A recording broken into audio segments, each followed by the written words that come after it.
Now, the coal auction overhang continuing for JSPL and BALCO. The government, we understand, re-examining the bids for 9 coal blocks, including those where Jindal Steel and BALCO have emerged as the top bidders. A final decision on their fate will be taken by this weekend. To discuss what that means for JSPL, I'm being joined by Ravi Uppal, MD and CEO of JSPL. But first up, let me head across to Mehak. She's joining us with the details, really, of what she's picking up from that report. Mehak.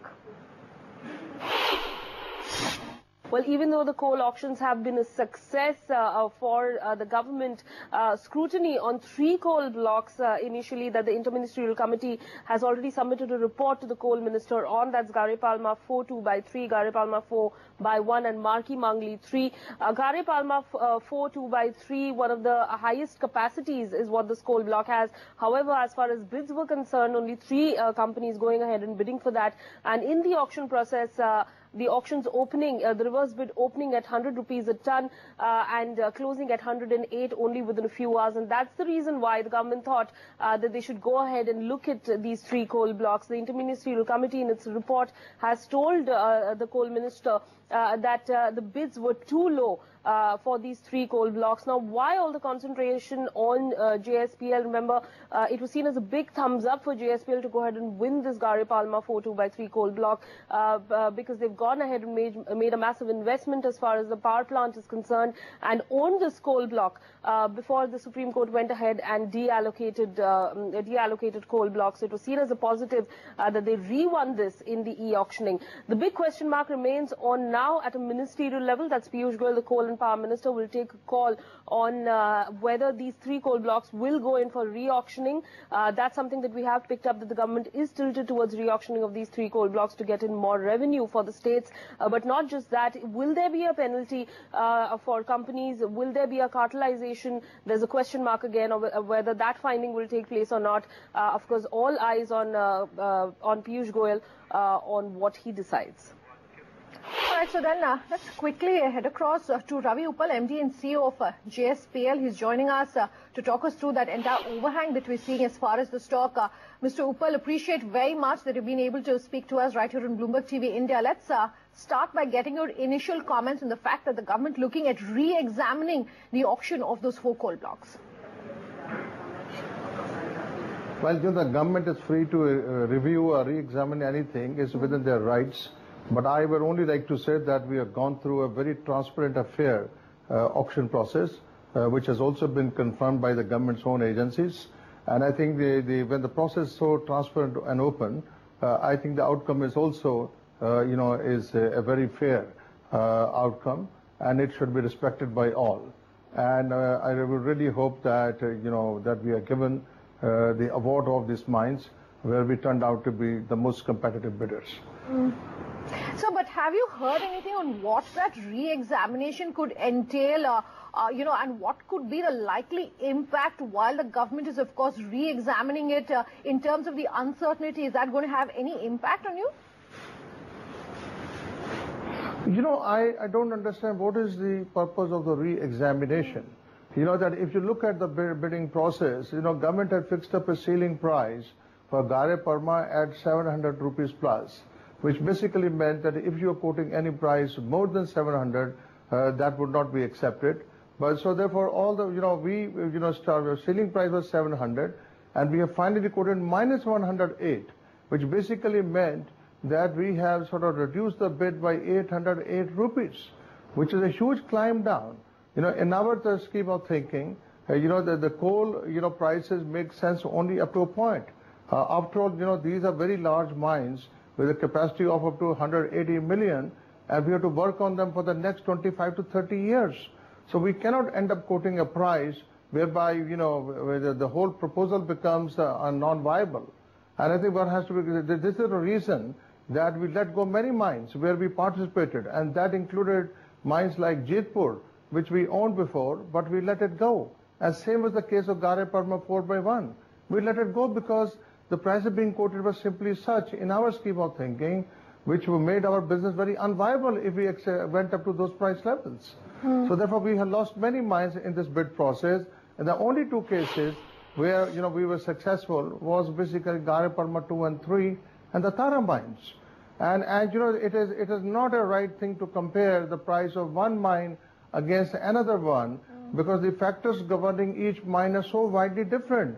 The size of the mine, whether the status of the mine operating, not operating, then the stripping ratio, the distance from mine to the point of delivery, the whole lot of factors which are so widely different. It is one thing to, when you have a mine of 8 to 10 million ton capacity, you can't compare it against a mine with 180 to 300 million tons. And mind you, a mine like Gare Parma 2 and 3 is an operating mine, which means from the day you are given charge of this mine, you have to start producing. And if you do not have PPAs for, under which you can use this coal, then that entire coal you have to mine and give it to Coal India, at a zero cost. And so therefore, the total cost that we have, when we bid this, is the cost of mining, plus the premium to be paid to the government, there's the coal cess, the taxes, the royalties. I think the total cost for anyone who's going to mine is going to be quite a lot. And we have to take, a realistic, assessment of this coal cost, and not simply be carried away by, by the urge to win the bid just for the heck of it. And this is why we must have participated at least in 15 bids, and out of that we were successful only in 2.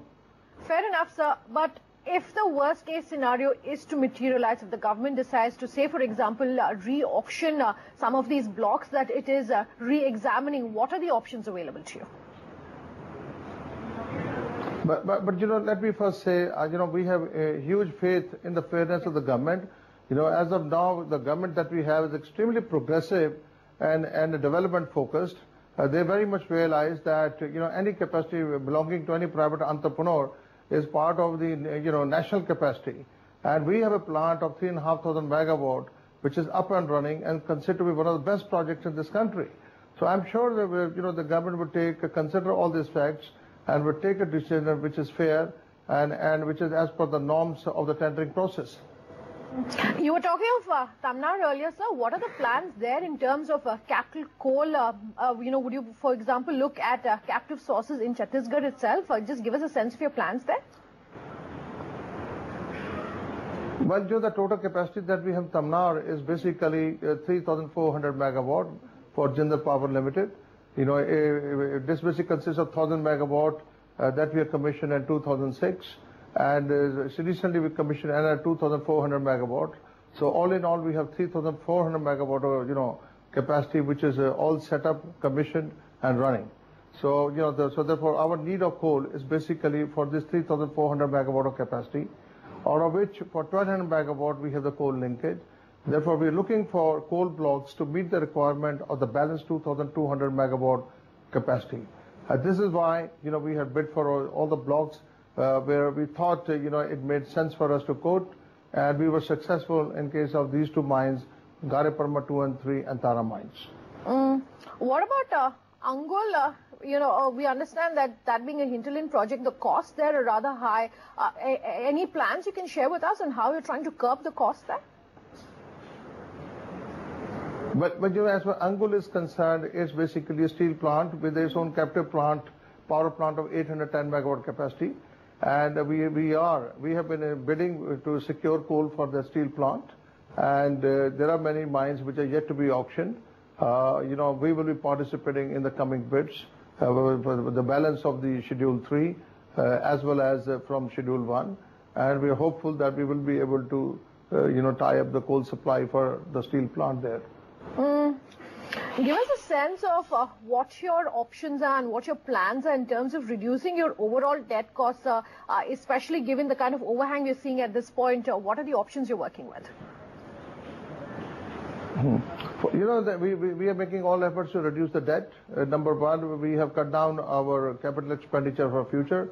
There were certain plans that we had drawn up earlier. We have deferred those plans to make sure that we don't add any more sort of a debt on account of capital account. The second is we are highly focused on the operational efficiency of the plant. Let me tell you that we have taken on board projects whereby our requirement of the thermal coal itself will come down. We are going, for example, more on the blast furnace route compared to the DRI route that we were following in the past. So, and also we are trying to, optimize and conserve power consumption. We are improving the material consumption norms. So every possible thing which can be done under the effort of operational excellence is being done. I must tell you that, the steel produced by JSPL has among the lowest costs in the country. And so therefore, we are also trying to make sure that our material security is maintained. So all possible steps which can be taken up to make sure that our costs remain low and the production remains uninterrupted are being taken. All right, Mr. Uppal, appreciate you being able to join us with that perspective. As far as the overhang for JSPL goes, the government saying it's, or rather we are expecting that report from the government will come out before the end of the weekend. When the news had come out, the stock was tanking between 12 to 17%, but this morning it's up in trade, up over 2%. Let's take a break. When we come back, it's a shot in the arm for Cesar Sterlite as the Environment Ministry revoked its